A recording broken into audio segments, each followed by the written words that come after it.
Assalamualaikum warahmatullahi wabarakatuh. Perkenalkan, saya Putri Nabila dari jurusan Data Analis Angkatan 2. Baik, pada kesempatan kali ini saya akan menjelaskan materi tentang data warehouse. Nah, di depan saya sekarang itu sudah ada dataset yang judulnya adalah dataset penjualan tiket event. Nah, di sini saya mendapatkan datanya dari LMS Silat Tipe dengan ownernya adalah Kak Kanaya atau dengan email after Juli 02. Nah, di sini ada beberapa kolom dan juga baris. Nah, di sini pada awalnya terdiri dari 13 kolom dan juga 4.089 baris. Lalu, di sini terdapat banyak sekali permasalahan di data. Nah, di antaranya adalah duplikasi. Lalu, yang kedua adanya missing value. Dan yang ketiga itu adalah performatan data. Bisa dilihat ya di sini performatan tanggal belinya itu masih sangat ngacak. Lalu timestamp itu kan karena ada tanggal beli harusnya nih nggak usah ada tanggalnya lagi di timestamp tapi bisa taruh waktunya aja. Terus di sini ada bazar, UMKM ada namanya, ini tuh potensial sekali sama yang namanya huruf besar kecil gitu. Nanti kita lihat, kita cek, atau kita langsung ubah ke dalam format proper nanti. Di sini juga di kategori VVIP ada yang pakai um, caps lock semua, ada yang besar kecil dan lain sebagainya. Nanti kita mau samakan. Terus di sini juga ada ID pembeli, ada nama pembeli nih. Di sini nama pembelinya kosong. Missing value nih, yang kalau yang kosong kosong. Dan jumlah tiketnya juga sama. Terus lalu ada harga total, kita ada kolom harga total, terus kita ada kolom total bayar.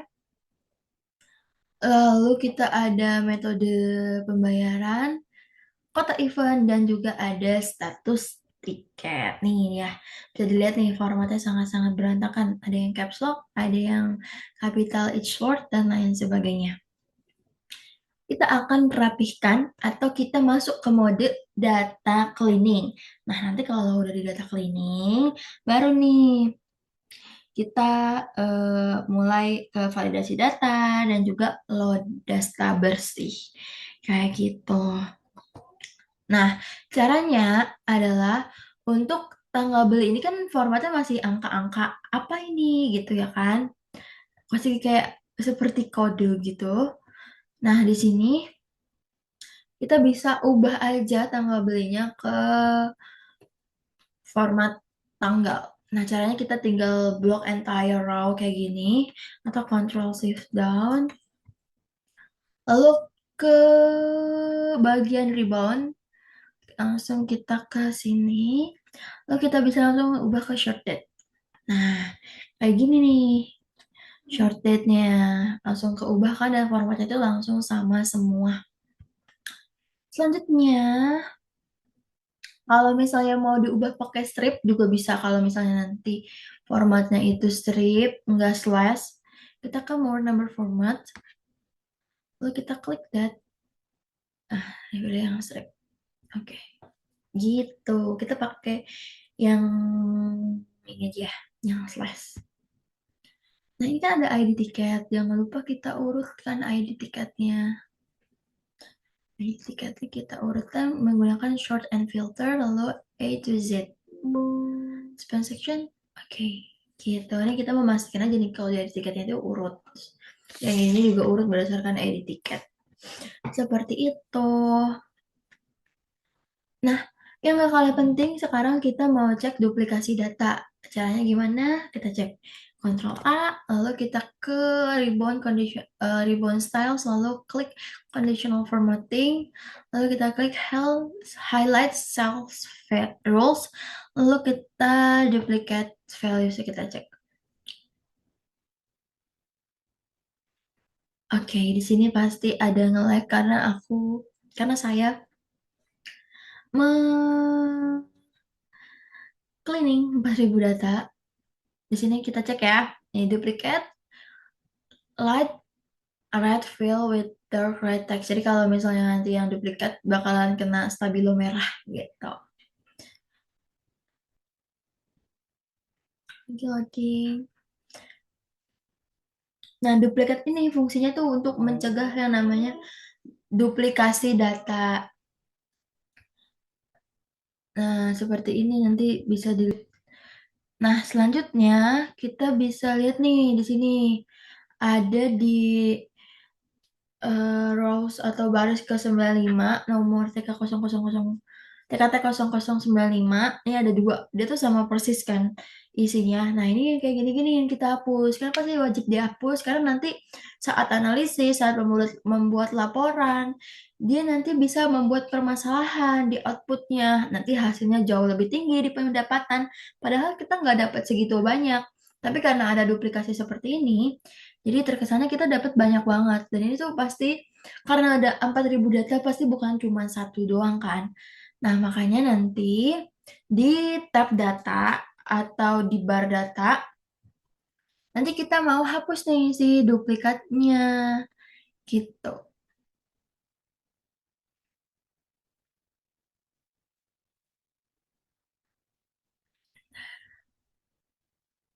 Ini tidak. Ini kita ke tab data lalu kita klik Ctrl A.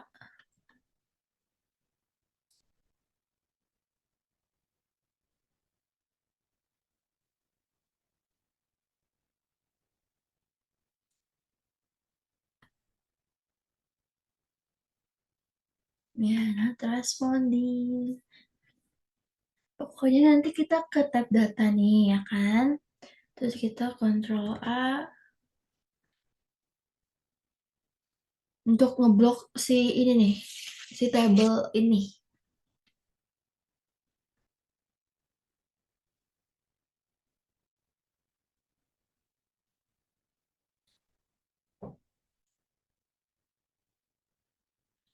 Nah,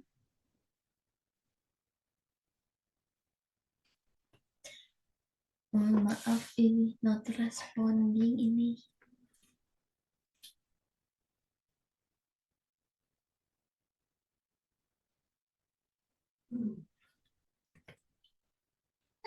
Nah, ini remove duplicate. Nanti dia aku baca.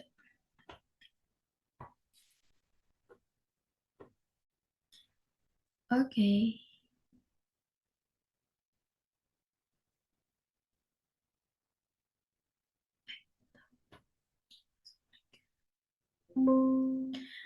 We found 78 duplicate values found and remove 4.011 unique values remind. Dan itu ada sisanya tuh eh ada 4.011 unique value gitu guys. Jadi dihapus 78, sisanya 4.011. Kita oke kan?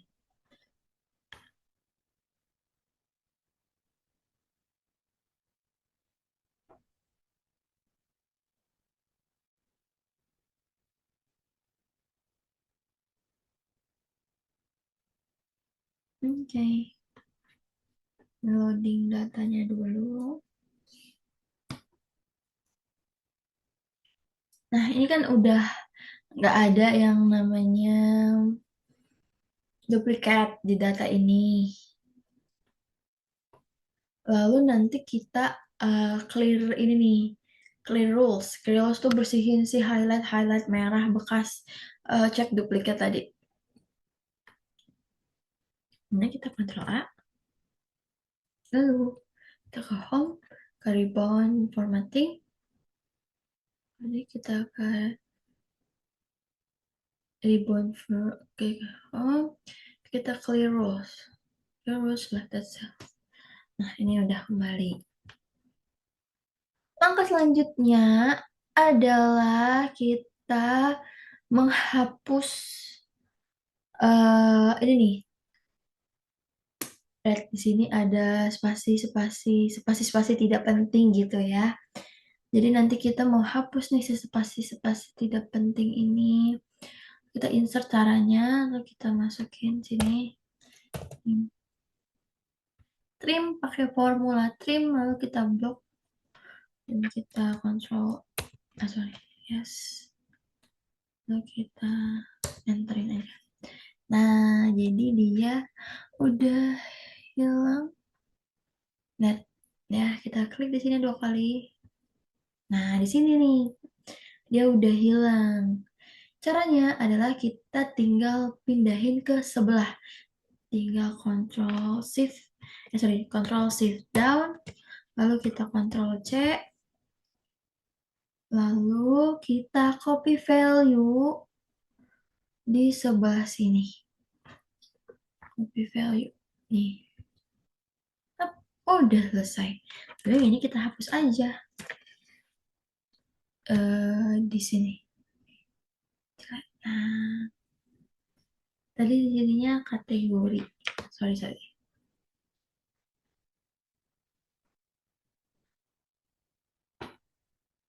Sininya kita hapus.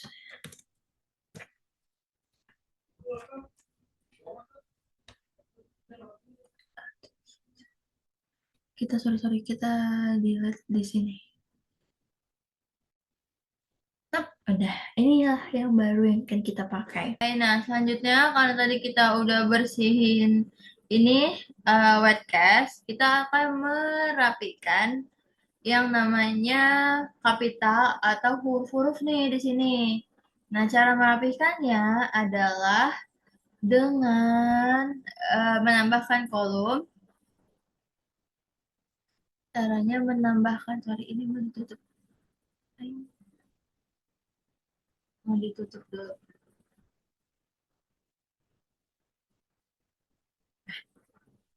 Caranya kita dengan menambahkan kolom di set ya atau di sampingnya. Insert, lalu kita masukkan rumus proper, formula proper, lalu kita ini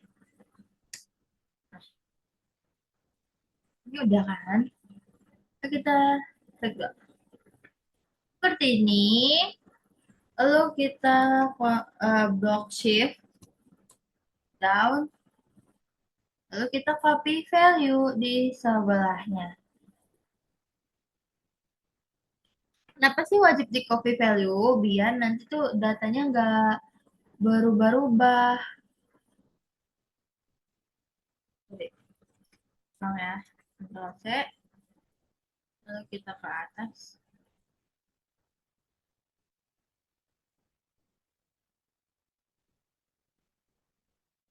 Di sini, paste value. Sorry, bukan copy value, tapi paste value.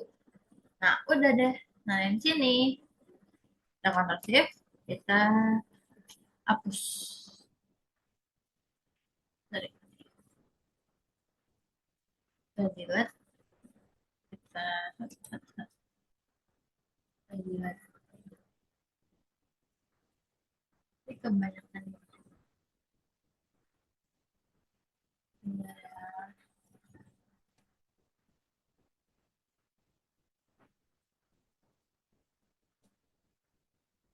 Nah, ini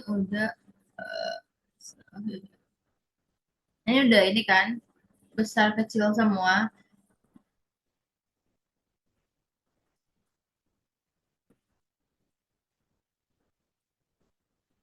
Saatnya kita ganti nih di VVIP kan harus biasanya tuh pada umumnya dia tuh caps lock semua. VIP juga biasanya caps lock semua. Nah, caranya itu nanti kita tinggal filter aja. Kita masuk ke mode control tab. Ini big data ya bakalan nge sih. Kita bisa kalau misalnya situ kita bisa langsung ke sini. Ini sudah filter Nah, dia udah ada filternya, nggak apa-apa kalau belum masuk ke situ dulu. Kita ganti nih ke VIP-nya, kita ubah.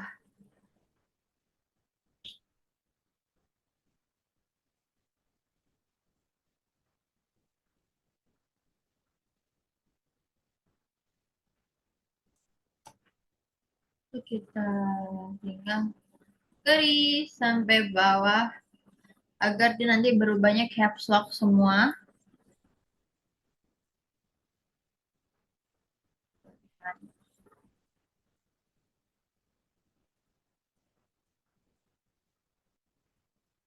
Nah, ini udah caps lock semua. Nah, nanti hal tersebut berlaku juga nih buat si VVIP-nya. Gitu.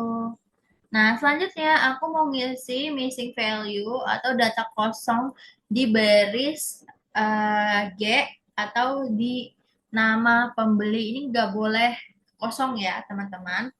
Selanjutnya juga kita nggak boleh asal isi nama orang di sini karena takutnya nanti datanya di saat digunakan untuk operational check-in ke acaranya nanti mempengaruhi orang yang sebenarnya. Jadi lebih baik kita isi saja dengan tidak tahu. Caranya kita aktifkan si filternya.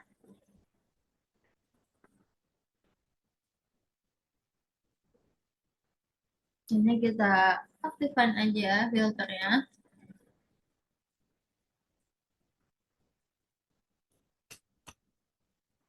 Aktifkan.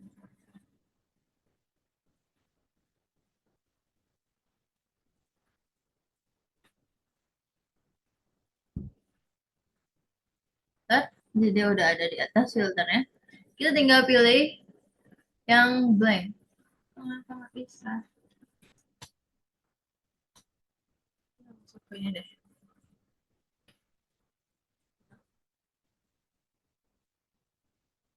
Nah, kita masuk ke nama beli, terus nanti kita select all-nya kita unselect. Terus kita masuk ke mode data blank nih, di sini ada. Oke. Di sini kita bisa isi tidak diketahui. Ini tuh namanya imputasi konstanta.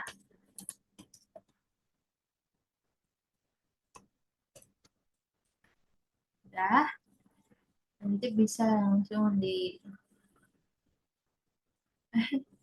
kalau udah masuk filter nggak bisa diklik dua ya, teman-teman. Kita langsung aja di drag ke bawah. Nah,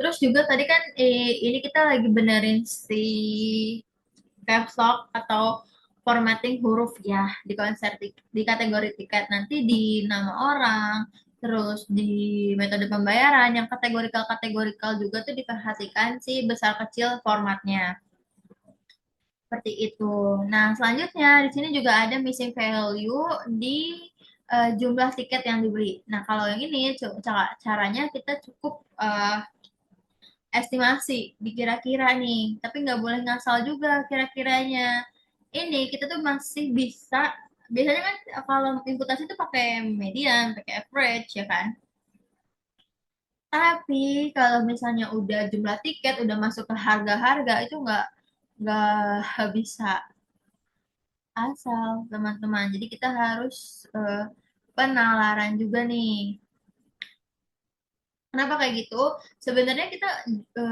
nggak perlu median atau mean atau average karena kita bisa lihat dari total bayar dan juga PPIP atau kategori kelasnya gitu.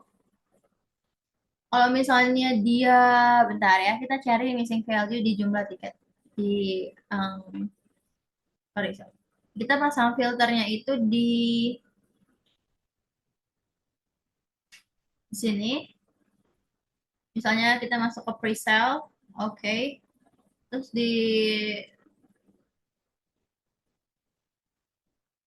jumlah tiketnya misalnya yang blank. Kalau data kayak gini masih oke okay, guys. Nah, ini kita masuk nih di presale. Nah, tadi kan presale itu harga satuannya 100.000 ya. Nah, kalau misalnya dia bayarnya 500.000, berarti jumlah tiket yang dia beli itu 5 gitu. Terus misalnya dia bayar 200.000, nanti berarti jumlah tiket yang dia beli itu 2, kayak gitu. Jadi harus sesuaikan nih sama total bayar dan juga kategori tiket yang dibeli. Nanti mau ngecek apa lagi? Reguler misalnya.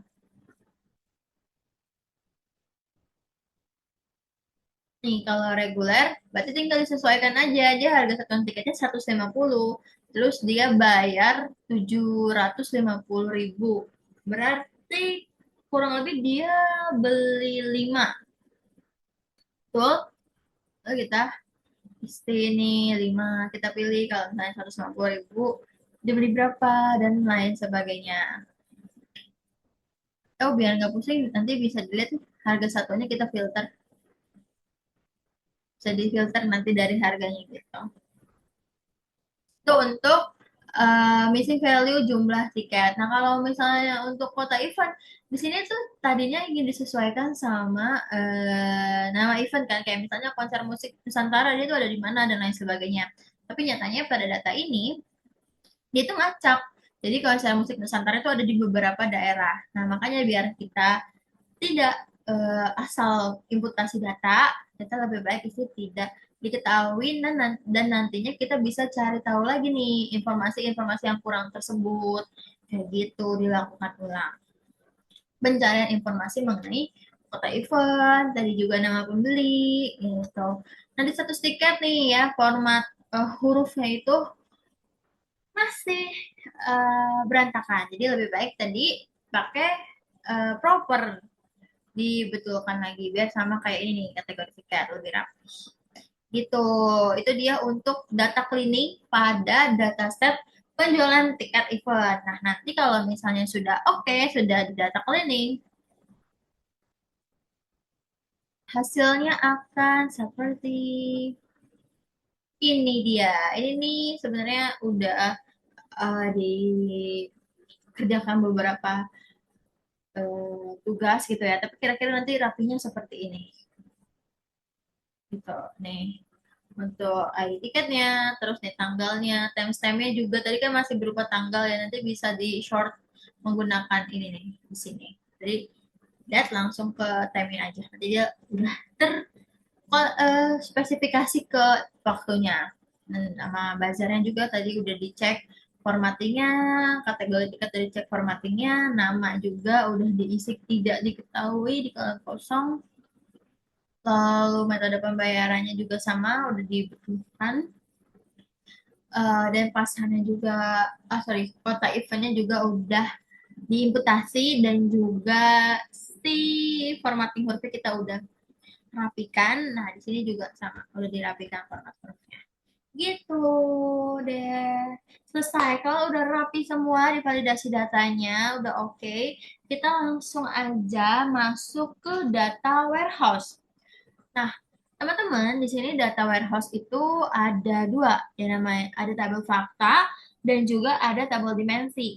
Nah, untuk tabel fakta sendiri itu menyimpan data utama atau kejadian atau fakta yang berisi tentang data-data numerik nih. Ini kita jangan dianggap dulu ya yang ada ID kota dan lain sebagainya ya. Kita fokus ke data awalnya nih, kayak baik aku kembali ke sini. Nih, data-data numerik tuh kayak timestamp, kalau tanggalnya dihapus, sorry, di ganti format, dia nanti masuknya ke tabel fakta, terus jumlah tiket, harga satuan, total bayar itu nanti masuknya ke tabel fakta. Nah, selanjutnya untuk dimensi-dimensi ini, ada dimensi event, ada dimensi kategori, ada dimensi metode pembayaran, kota event, status tiket, dan lain sebagainya. Lalu untuk ID tiket di sini kita masukin ke tabel fakta. Seperti itu. Nah, tadi aku udah jelasin kan tabel fakta itu apa. Nah, sekarang aku jelasin nih dimensi pada warehouse itu apa. Nah, dimensi pada warehouse itu adalah menyimpan informasi deskriptif, ya kan? Tadi dijelasin itu kategorikal sifatnya, guys. Lalu dia digunakan untuk analisis grouping gitu. Jadi nanti kita di sini udah nih, di sini aku udah pisah-pisahkan. Nah, kita masuk nih ke tabel fakta. Nih, tabel fakta itu tadi isinya ada timestamp, ID tiket nih yang paling kiri, harga satuan, total bayar, gitu. Terus juga dimensi nih, ada nama event. Nah, di sini kan ID event itu belum ada ya. Jadi kita bikin ID-nya manual, kita tulis misalnya boleh IF, kan aku IF, nanti boleh misalnya Aceh, acara gitu ya, dan lain sebagainya. Nah, fungsi dari ID setiap dimensi ini adalah nantinya untuk menyambungkan ke tabel fakta yang nanti dibikin namanya relasi gitu. Untuk melihat si relasi ini untuk melihat skema dari data yang kita miliki. Nih, udah. Lalu jangan lupa kalau udah dibuat ID masing-masing dimensi, nanti kita copy semua ID-nya ke kategori. Caranya gimana? Caranya ini di sini. Tadi kita misalnya mau ID tanggal beli, nanti di sininya kita bikin kolom baru, lalu kita masukin rumus ini X lookup dan jangan lupa setiap range-nya itu dikasih tanda dolar biar nanti dia kunci dan gak rubah-rubah gitu. Nih kayak gini, terus ini. Lalu kalau udah di semuanya kayak gitu, lalu kita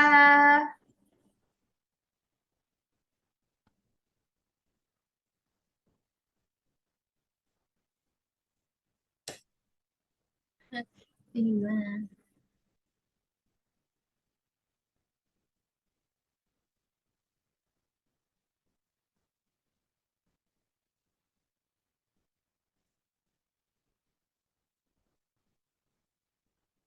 Baik.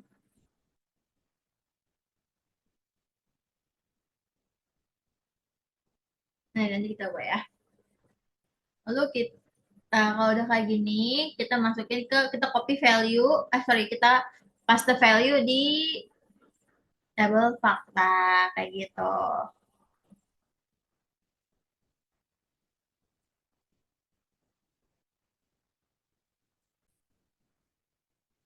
Udah. Nah, nanti kalau udah di copy semua, sorry, paste value semua di sini, langsung aja kita buat relasi. Misalnya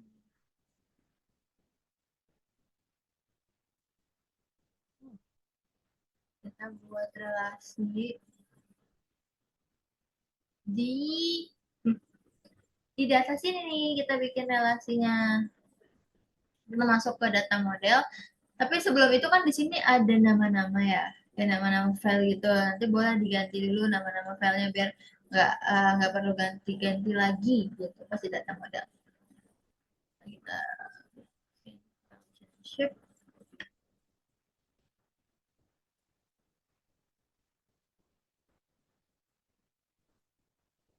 ini lagi loading. Oh ya, untuk di tanggal beli nanti jangan lupa dipisah per tahun, per bulan, dan per hari. Gitu. Sini kita masuk ke relationship. Ini udah aku masukin data-datanya. Tapi nanti bisa kalau mau masukin lagi kita klik new. Nah, ini table di sini kita masukin table fakta. Nah, di sininya misalnya dimensi-dimensi. Nah, ini isinya apa aja yang menghubungkannya gitu. Nah, karena udah langsung aja kita close. Terus kita ke manage data model.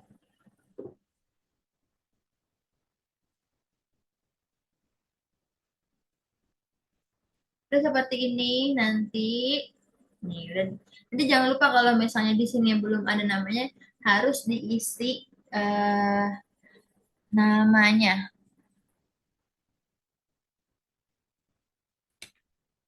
biar nanti nggak bingung ini namanya apa, related apa gitu, hubungan apa dan lain sebagainya.